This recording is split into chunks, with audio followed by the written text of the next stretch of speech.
Good morning વિદ્યાર્થી મિત્રો. હવે આપણે સંતુલન ચેપ્ટરની અંદર સંતુલનના અચળાંકના કેટલાક અનુપ્રયોગો વિશે જોઈએ. લાસ્ટ લેક્ચરમાં સમાંગ અને વિસમાંગ સંતુલન તો વિશે તમે જોઈને જ આવ્યા છો.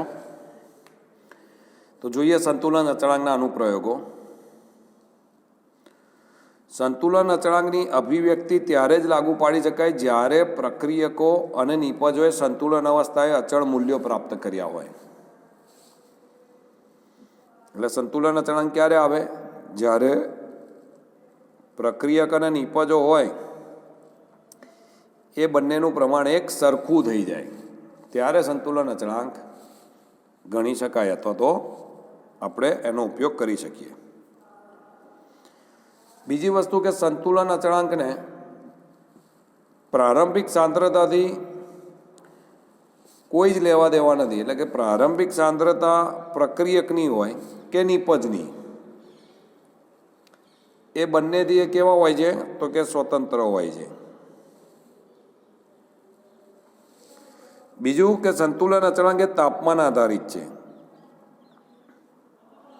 એટલે કોઈ ખાસ પ્રક્રિયા કે જે આપેલ તાપમાને સંતુલિત સમીકરણ દ્વારા રજૂ કરવામાં આવેલ પ્રક્રિયા માટે એક અદ્વિતીય મૂલ્ય હોય છે. પ્રતિગામી પ્રક્રિયા માટે સંતુલન અચળાંક પૂર્વગામી પ્રક્રિયા માટેના સંતુલન અચળાંક જેટલો જ પણ વ્યસ્ત હોય. પ્રતિગામી પ્રક્રિયા માટે જે સંતુલન અચળાંક હોય એ પૂર્વગામી પ્રક્રિયા માટેના સંતુલન અચળાંક જેટલો જ હોય, પરંતુ કેવો હોય? એના કરતાં વ્યસ્ત. એટલે આપણે કેસી બરાબર 1/k' લખીએ છીએ ને આ રીતના, કેસી બરાબર 1/k'. પ્રક્રિયાનો સંતુલન અચળાંક કે તેને અનુરૂપ પ્રક્રિયા સાથે સંબંધિત હોય છે. પ્રક્રિયાનો સંતુલન અચળાંક શેના સાથે? એને અનુરૂપ પ્રક્રિયા સાથે સંબંધિત હોય છે. એટલે મૂળ પ્રક્રિયાના સમીકરણને નાના પૂર્ણાંક વડે ગુણવાથી અથવા ભાગવાથી તે સમીકરણ મળે છે. તો આ સંતુલન અચળાંકની મદદથી આપણે કોઈ બી પ્રક્રિયાના પ્રાકકથન કરી શકીએ. પ્રક્રિયા કઈ દિશામાં જાય છે એનું પ્રાકકથન કરી શકીએ. અને સાંદ્રતા, સંતુલન અને સાંદ્રતા કેટલી છે એ પણ શોધી શકીએ. તો જોઈએ આપણે સૌથી પહેલાં કે પ્રક્રિયાના પ્રમાણ માટેનું પ્રાકકથન તમે કઈ રીતે કરી શકો સંતુલન અચળાંક ઉપરથી.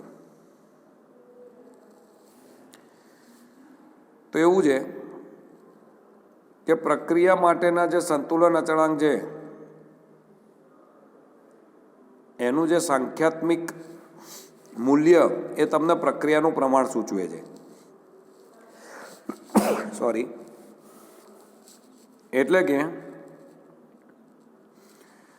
હંમેશા એ યાદ રાખવાનું, સંતુલન અચળાંક સંતુલન કઈ રીતે પ્રાપ્ત થયું તેના દર વિશે કોઈ માહિતી આપતું નથી. એટલે કઈ રીતે તમે સંતુલન પ્રાપ્ત કર્યું એના વિશે કોઈ જ માહિતી મળતી નથી. કેસી અથવા કેપીની માત્રા અંશમાં દર્શાવતી નિપજોની સાંદ્રતાના સમપ્રમાણમાં અને છેદમાં દર્શાવતા પ્રક્રિયકની સાંદ્રતાના વ્યસ્ત પ્રમાણમાં હોય છે. એટલે કે શું સૂચવે? જેમ સંતુલન અચળાંક કેનું મૂલ્ય વધુ તેમ નિપજની સાંદ્રતા વધારે, અને જેમ સંતુલન અચળાંક કેનું મૂલ્ય ઓછું તેમ નિપજની સાંદ્રતા ઓછી. જો અહીંયા આપ્યું છે કેસીનું મૂલ્ય 10³ જેટલું વધારે હોય, એનાથી પણ વધારે, તેવું કહેવાય પ્રક્રિયકો કરતાં નિપજો વધુ પ્રમાણમાં મળે. એટલે કે કેસી જો ઘણો ઊંચો હોય તો પ્રક્રિયા લગભગ પૂર્ણ થવા તરફ આગળ ધપે છે. H2ની O2 સાથેની 500 કેલ્વિન તાપમાને થતી પ્રક્રિયાનો સંતુલન અચળાંક ઘણો મોટો છે. ઉદાહરણ આપ્યું છે. એટલે કેસી 2.4 × 10⁻47, એટલે નિપજ વધારે મળે. આમાં બી નિપજ વધારે મળે અને આમાં પણ નિપજ વધારે મળે. પણ જો કેસી 10⁻³ કરતાં ઓછો હોય તો નિપજો કરતાં પ્રક્રિયકો વધારે પ્રમાણમાં મળે, અને કેસી ઘણો ઓછો હોય તો પ્રક્રિયા ભાગ્યે જ આગળ વધે છે. શું થાય? પ્રક્રિયા ભાગ્યે જ આગળ વધે. H2O અને O2માં વિઘટન થાય ત્યારે 10⁻48 આવે છે. N2 અને O2નું 2NO સાથે પ્રક્રિયા થાય એટલે 10⁻31 આવે છે. તો આ બંને કન્ડિશનમાં 10⁻³ કરતાં પણ ઘણી નાની કિંમત છે, એટલા માટે નિપજ વધારે મળે નહીં, પ્રક્રિયક વધારે મળે. અને ત્રીજું, જો કેસીની કિંમત 10⁻³ થી 10⁻³ ગાળામાં હોય તો પ્રક્રિયકો અને નિપજોની ગણનાપાત્ર સાંદ્રતાએ હાજર હોય છે, એટલે ગણી શકાય. તો અહીંયા આગળ આપ્યું છે કે ભાઈ આ બાજુ જતાં ખૂબ જ વધારે નિપજ પ્રાપ્ત થાય, આ બાજુ જતાં બહુ જ ઓછી નિપજ પ્રાપ્ત થાય, અને અહીંયા સંતુલને પ્રક્રિયક અને નિપજો બંને હાજર હોય, એ તમને અહીંયા આકૃતિ ઉપરથી ખબર પડે. હવે આપણે જોઈએ આગળ ભાગફળને સમજાવી તેનાથી પ્રક્રિયાના દિશાનું પ્રાકકથન સમજાવો. એટલે આપણે જોયું હતું કે પ્રક્રિયા કઈ દિશામાં આગળ વધશે, પૂર્વગામી કે પ્રતિગામી. તો એના માટે આપણે QCની ગણતરી કરવી પડે. QC એટલે ભાગફળ. QCને પણ KCની જેમ જ વ્યાખ્યાયિત કરવામાં આવે. QCમાંની સાંદ્રતા સંતુલન સાંદ્રતા હોવી જરૂરી નથી. એટલે જે રીતે આપણે KCની ગણતરી કરીએ છીએ ને એ જ રીતે QCની ગણતરી થાય. જેમ કે આ સમીકરણ છે, A + BB gives CC + DD. એટલે QC શું થાય? Cની C સાંદ્રતા ગુણ્યા Dની D સાંદ્રતા છેદમાં Aની A સાંદ્રતા Bની B સાંદ્રતા. એટલે QC ઉપરથી પૂર્વગામી કે પ્રતિગામી પ્રક્રિયાની આગાહી કરી શકાય.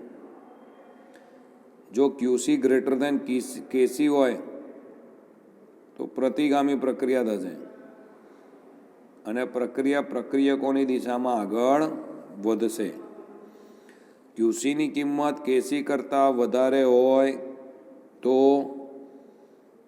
પ્રતિગામી પ્રક્રિયા થાય, એટલે પ્રક્રિયકોની દિશામાં આગળ વધે. જો QC નાનો અને KC મોટો હોય તો પ્રક્રિયા જમણી તરફ જાય, એટલે કે પૂર્વગામી દિશામાં આગળ જશે, એટલે નિપજ વધારે મળશે. અને જો QC = KC થાય તો સંતુલને તે બંને મિશ્રણ હશે, એટલે પ્રક્રિયા કોઈ દિશામાં થશે નહીં. QC વધારે હોય તો પ્રક્રિયક વધારે મળે, QC ઓછો હોય તો નિપજ વધારે મળે, અને QC ને KC સમાન હોય તો સંતુલને છે એવું કહેવાય. ખાલી 1 માર્કરમાં પૂછાય, કોઈ વસ્તુ આની ઉપર ડિટેલમાં આવે નહીં. જો આમાં QCની કિંમત કરતાં KCની કિંમત વધારે એટલે નિપજો બાજુ વધારે મળે. અહીંયા KC કરતાં QC વધારે એટલે પ્રક્રિયકો વધારે મળે. અને જો બંનેની કિંમત સરખી હોય તો પ્રક્રિયકો અને નિપજો બંને સંતુલન છે એવું કહેવાય. એટલે અહીંયા એ જ છે, QC < KC તો પ્રક્રિયા ડાબી તરફ જાય એટલે પ્રક્રિયક બાજુ, QC > KC એટલે પ્રક્રિયા જમણી તરફ જાય એટલે કે નિપજ બાજુ, અને QC = KC હોય તો કુલ પ્રક્રિયા થશે નહીં એવું કહી શકાય. હવે આપણે સંતુલન અચળાંક K, પ્રક્રિયા ભાગફળ Q અને ગિબ્સ ઉર્જા G વચ્ચેનો સંબંધ દર્શાવીએ.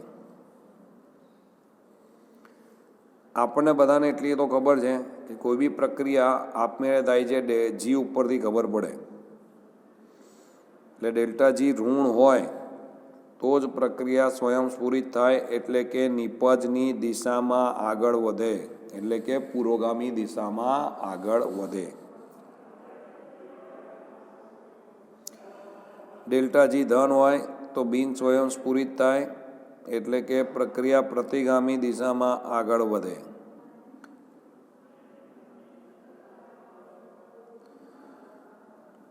ધન હોય તો એટલે કે પ્રક્રિયક વધારે મળે. ડેલ્ટા જી શૂન્ય હોય તો સંતુલન છે એવું કહેવાય આપણે. એટલે અહીંયા એક સંબંધ આપ્યો છે, ડેલ્ટા જી બરાબર ડેલ્ટા જી ઝીરો એટલે delta G minus plus RT LN Q. Delta G minus એ પ્રમાણિત ગિબ્સ ઉર્જા. સંતુલન સમયે ડેલ્ટા જી ઝીરો હોય એટલે અહીંયા ઝીરો લખી નાખો, ક્યુ બરાબર કેસી થાય, એટલે ડેલ્ટા જી બરાબર delta G minus plus RT ln K બરાબર ઝીરો. આરટી એલએન કે જમણી બાજુ જાય એટલે ડેલ્ટા જી માઇનસ બરાબર માઇનસ આરટી એલએન કે, અને એલએન કે બરાબર ડેલ્ટા જી માઇનસ છેદમાં આરટી. અને બંને બાજુ એનો લોગ લઈ લઈએ, પ્રતિઘાત લઈ લઈએ, એટલે કે બરાબર e raise to minus delta G minus upon RT.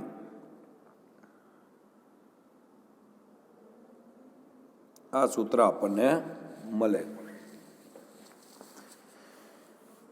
હવે આપણે યાદ રાખવાનું આને આના ઉપરથી વ્યસ્ત પ્રમાણ, એટલે કે ડેલ્ટા જીની કિંમત ઋણ હોય અને કેની કિંમત ગ્રેટર દેન 1 હોય તો પ્રક્રિયા સ્વયંસ્ફુરિત થાય, એટલે પુરોગામી દિશામાં આગળ વધે, નિપજ વધુ મળે એવું થાય.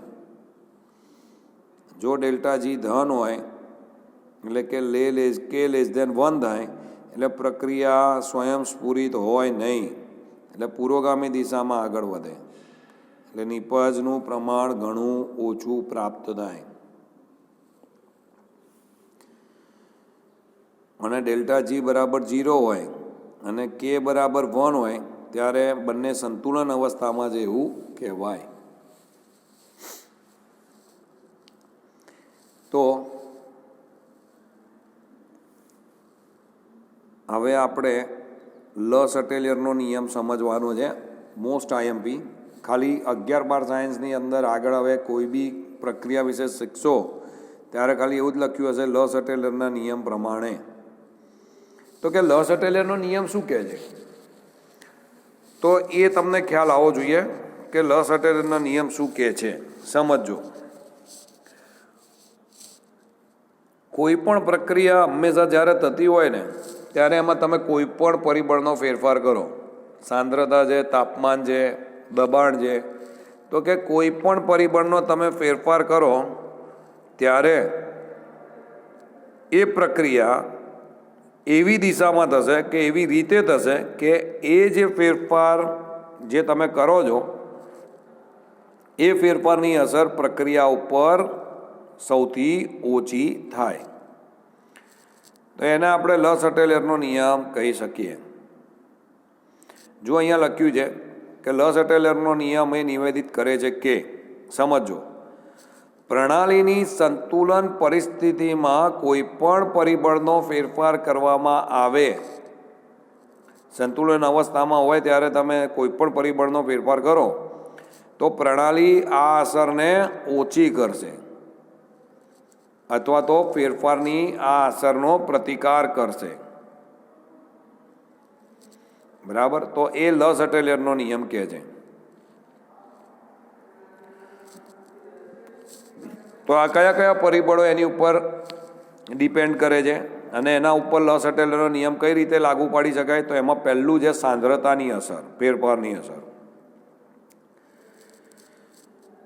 એટલે લખ્યું છે કે જો કોઈ પ્રક્રિયક કે નિપજને ઉમેરવામાં આવે અથવા તો પ્રક્રિયામાંથી દૂર કરતા સંતુલને જ્યારે ખલેલ પહોંચે ત્યારે લસ અટેલિયરનો સિદ્ધાંત પ્રાક કથન કરે છે. એટલે કે ઉમેરેલા પ્રક્રિયક કે નિપજની સાંદ્રતા તાણમાંથી એવી રીતે મુક્ત કરવામાં આવે છે કે જેથી કુલ પ્રક્રિયા ઉમેરેલા પદાર્થનો વપરાશ થાય તે દિશામાં આગળ વધશે. એટલે કે તમે જો પ્રક્રિયક કે નિપજ ઉમેરો, જો પ્રક્રિયક ઉમેરો તો એ પ્રક્રિયક વપરાઈ જાય અને પ્રક્રિયા જમણી બાજુ જાય એ બતાવશે. જો તમે નિપજ ઉમેરો તો પ્રક્રિયા ડાબી બાજુ થાય એ તમને બતાવશે. એ જ રીતે જો દૂર કરેલા પ્રક્રિયક કે નિપજની સાંદ્રતા તાણમાંથી એવી રીતે મુક્ત થાય કે જેથી ચોખ્ખી પ્રક્રિયા દૂર કરવામાં આવેલા પદાર્થને પરિપૂર્ણ કરે છે. અથવા બીજા શબ્દમાં કહીએ તો જ્યારે સંતુલનમાં રહેલી પ્રક્રિયામાં કોઈ પણ પ્રક્રિયક કે નિપજની સાંદ્રતામાં ફેરફાર કરવામાં આવે તો પ્રક્રિયા મિશ્રણનું સંગઠન એવી રીતે બદલાશે કે સાંદ્રતા ફેરફારની અસર ન્યૂનતમ રહેશે. બરાબર? એટલે જે સમજાય તું એ જ. દાખલા તરીકે અહીંયા એક ઉદાહરણ આપ્યું છે, H2 અને I2 માંથી 2HI બને છે. હવે તમે સંતુલન H2 ઉમેરો અંદર એટલે સંતુલનમાં શું થાય? ખલેલ પહોંચે. એટલે પ્રક્રિયા એવી રીતે વધે કે જેમાં H2 વપરાઈ જાય. એટલે કે H2 અને I2 પ્રક્રિયા કરીને HI બનાવી દે. એટલે પ્રક્રિયા કઈ બાજુ જાય? જમણી બાજુ પૂર્વગામી દિશામાં ખસશે. એટલે એ શું સૂચવે છે કે પ્રક્રિયક કે નિપજ ઉમેરવામાં આવે ત્યારે એવું નવું સંતુલન તપાસે જેમાં પ્રક્રિયકોને નિપજની સાંદ્રતા તેને ઉમેર્યા પછીની ઓછી હશે, પરંતુ મૂળ મિશ્રણ કરતાં તો વધારે જ હશે. ઓકે, તો આ આપણે એના આધારે કહી શકીએ. હવે દબાણના ફેરફારની અસર જોઈએ.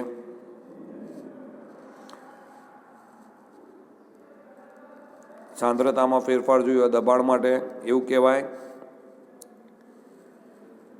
કે એક વાયુમય રાસાયણિક પ્રક્રિયા વિચારો કે જેમાં વાયુમય પ્રક્રિયાઓના કુલ મોલની સંખ્યા તથા વાયુમય નિપજોના કુલ મોલની સંખ્યા કેવી હોય? જુદી જુદી હોય. તો તેવી પ્રક્રિયામાં કદના ફેરફાર દ્વારા દબાણમાં ફેરફાર ઉત્પન્ન કરતા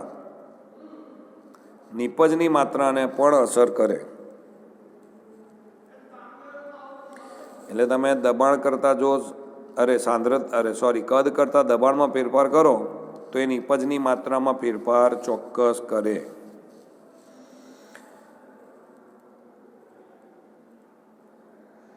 બીજી વસ્તુ કે આ જે લસટેલેનો નિયમ જે વિસમાંગ સંતુલનને લાગુ પાડીએ તો એમાં ઘન અને પ્રવાહી પર એની અસર બહુ જ ઓછી હોય છે. એટલે ઘન અને પ્રવાહી માટે એની ગણતરી થાય નહીં. તો વાયુ માટે જુઓ, એક પ્રક્રિયા સમીકરણ લખ્યું છે. CO ના મોલ કેટલા છે? 1. H2ના મોલ છે 3. એટલે કુલ થયા 4 મોલ. એમાંથી CH4ના મોલ 1 અને H2ઓના મોલ 1, એટલે એમાં થયા 2 મોલ. એટલે અહીંયા 4 મોલ પ્રક્રિયકોમાંથી 2 મોલ નિપજ મળે છે. ધારો કે આપણે અચળ તાપમાને નળાકારમાં ફિટ કરેલ પિસ્ટન વડે ચંકોચીને તેનું કદ મૂળ કદ કરતાં અડધું કરીએ તો દબાણ બમણું થઈ જશે. એટલે તમે કદ અડધું કરી નાખો એટલે ઓબ્વિયસ છે દબાણ બમણું થઈ જશે. આથી પ્રક્રિયકો અને નિપજોનો આંશિક દબાણો અને તેથી તેમની સાંદ્રતામાં ફેરફાર થાય છે. પરિણામે મિશ્રણ સંતુલનમાં રહેતું નથી. અને લસટેલિયનનો સિદ્ધાંત લાગુ પાડીને કઈ દિશામાં પ્રક્રિયા પરિણમીને ફરીથી સંતુલન પુનઃસ્થાપક કરશે તેનું પ્રાકકથન કરી શકાય. દબાણ બમણું થયું છે તેથી સંતુલન પુરોગામી દિશામાં ખસશે.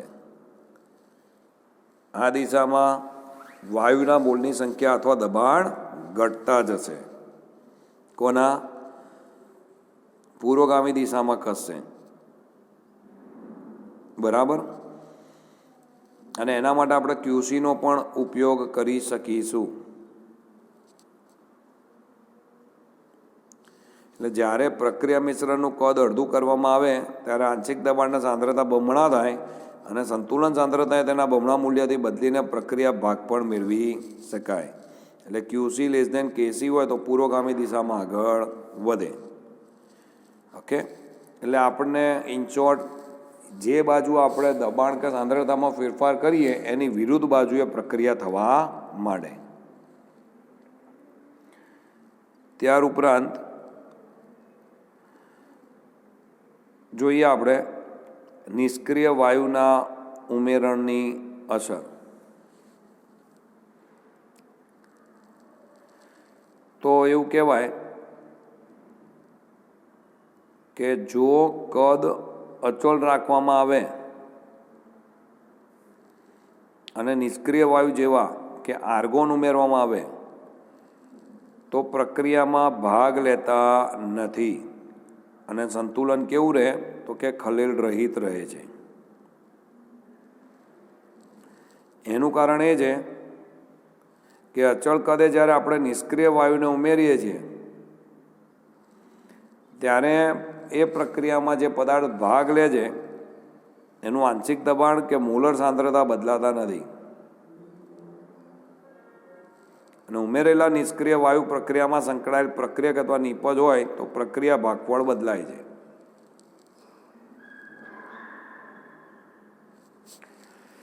તો આ આપ્યું છે.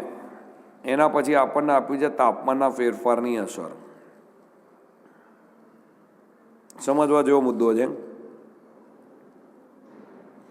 કે જ્યારે કોઈ પણ સંતુલન સાંદ્રતા દબાણ અને કદમાં ખલેલ પહોંચાડવામાં આવે છે ત્યારે સંતુલન મિશ્રણની સાંદ્રતા બદલાય છે. કેમ?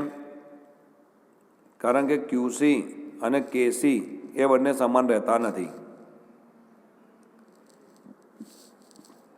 પરંતુ જો આપણે તાપમાન બદલીએ તો KCમાં ફેરફાર થાય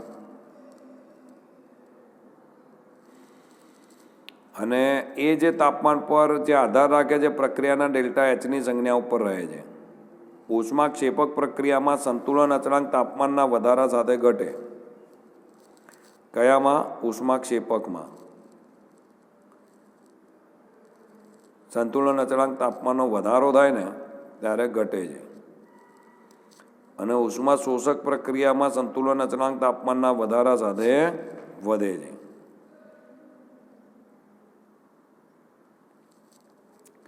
એટલે તાપમાનમાં ફેરફાર એ સંતુલન અચળાંકને પ્રક્રિયા દરને અસર કરે છે એવું કહેવાય. હવે સમજો, ધારો કે આ એક પ્રક્રિયા આપી છે N2+H2 3H2 માંથી 2NH3 બને છે. તમે અહીંયા ગાડી ધીમે ધીમે જો તાપમાન વધારતા જાઓ કારણ કે ડેલ્ટા Hનું મૂલ્ય કેવું છે? માઇનસ છે, ઉષ્માક્ષેપક પ્રક્રિયા છે. એટલે અહીંયા જો તાપમાનમાં વધારો થાય તો એમોનિયાના સંતુલનને ડાબી બાજુ ખસેડે એટલે પ્રક્રિયા આ ડિરેક્શનમાં થાય. નીચું તાપમાન એમોનિયાની વધુ પ્રમાણમાં નિપજ માટે સાનુકૂળ છે, પરંતુ ઘણું નીચું તાપમાન પ્રક્રિયાનો દર ઘટાડે છે, આથી ઉદ્દીપક વપરાય છે. ઘણું નીચું તાપમાન લાવીએ તો પ્રક્રિયાનો દર શું થાય? ઘટાડી દે. અને જો પ્રક્રિયાનો દર ઘટાડે એટલે પ્રક્રિયા ખૂબ જ ધીમે થાય. એટલે તાપમાન જો તાપમાનમાં જો વધારો નીચું તાપમાન જો રાખવામાં આવે તો પ્રક્રિયાનો દર ઘટી જાય. એટલે આપણે નીચા તાપમાને હંમેશા ઉદ્દીપકનો ઉપયોગ કરીએ છીએ. તો અહીંયા તમને ઉદ્દીપક વિશે પણ સમજાવ્યું છે. સમજો, ઉદ્દીપક કેમ વાપરવામાં આવે છે? તો કે ઉદ્દીપક પ્રક્રિયામાંથી નિપજ મેળવવા માટે કોઈ ઓછી ઉર્જાની જરૂરિયાતવાળા પથને પ્રાપ્ત કરીને રાસાયણિક પ્રક્રિયાનો દર વધારે છે. હંમેશા ઉદ્દીપક શું કરે તો કે રાસાયણિક પ્રક્રિયાનો દર વધારે. ઉદ્દીપકની હાજરીમાં રાસાયણિક પ્રક્રિયા ઝડપથી થાય. બીજું, એ જેટલો પુરોગામી પ્રક્રિયાનો દર વધારે એટલો જ પ્રતિગામી પ્રક્રિયાનો દર પણ વધારે છે અને સંતુલનને કોઈ અસર કરતા નથી. ત્રીજું, ઉદ્દીપક એ પુરોગામી પ્રક્રિયા અને પ્રતિગામી પ્રક્રિયા બંનેની સક્રિયકરણ ઉર્જામાંથી સરખા પ્રમાણમાં ઘટાડો કરે છે. કઈ? બંનેની સક્રિયકરણ ઉર્જામાં એક સરખા પ્રમાણમાં ઘટાડો કરે છે.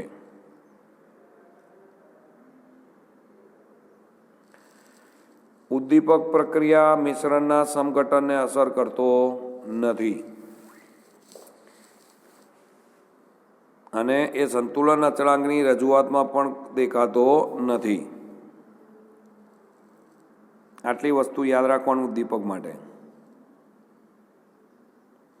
હવે ધારો કે આપણે જે એમોનિયાની ઉત્પાદન કરીએ છીએ, એમોનિયા વાયુ, એ આપણે જોયું આગળ કે ઉષ્માક્ષેપક પ્રક્રિયા છે. એટલે કે પ્રક્રિયકના વધુ મોલમાંથી નિપજના ઓછા મોલ મળે છે. 4 મોલ પ્રક્રિયકમાંથી 2 મોલ નિપજ એટલે કે એમોનિયા મળે છે. એટલે જો એમાં તાપમાનનો વધારો કરીએ તો સંતુલન અચળાંક શું થાય? ઘટતું જાય છે. અને જો સંતુલન અચળાંક ઘટે તો નીચા તાપમાને પ્રક્રિયાનો દર ઘટે છે. એટલે કે સંતુલન પ્રાપ્ત કરવા માટે તે ઘણો બધો સમય લઈ લે છે. માટે ઊંચા તાપમાને દર સંતોષકારક છે પણ ઉપજ ઓછી છે. પણ જો તાપમાન વધારી દઈએ તો નિપજ ઓછી મળે પણ પ્રક્રિયા ઝડપથી થાય.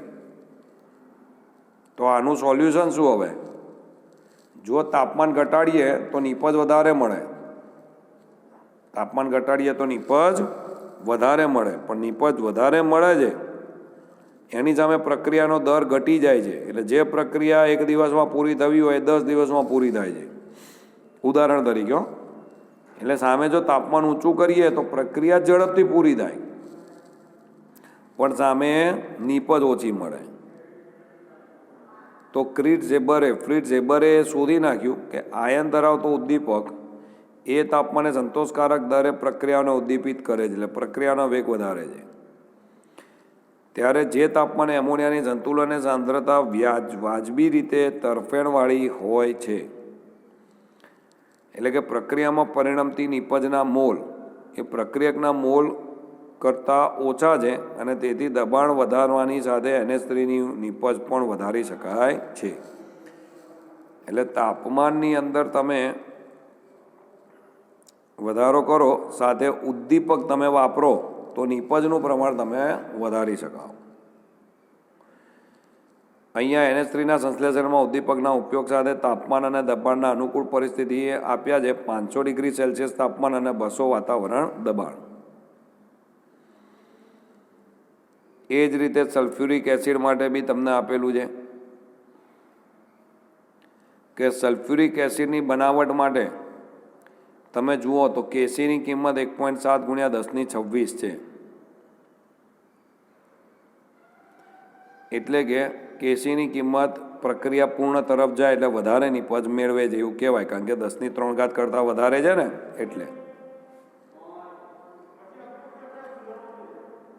એટલે SO2નું SO3માં ઓક્સિડેશન ઘણી ધીમી પ્રક્રિયા છે. પણ આમ જોવા જઈએ તો આ ઘણી ધીમી પ્રક્રિયા છે. એટલે આપણે ઉદ્દીપક તરીકે વેનેડિયમ પેન્ટોક્સાઇડ વાપરવામાં આવે છે, જે શું કરે છે? એ પ્રક્રિયાનો દર વધારે છે.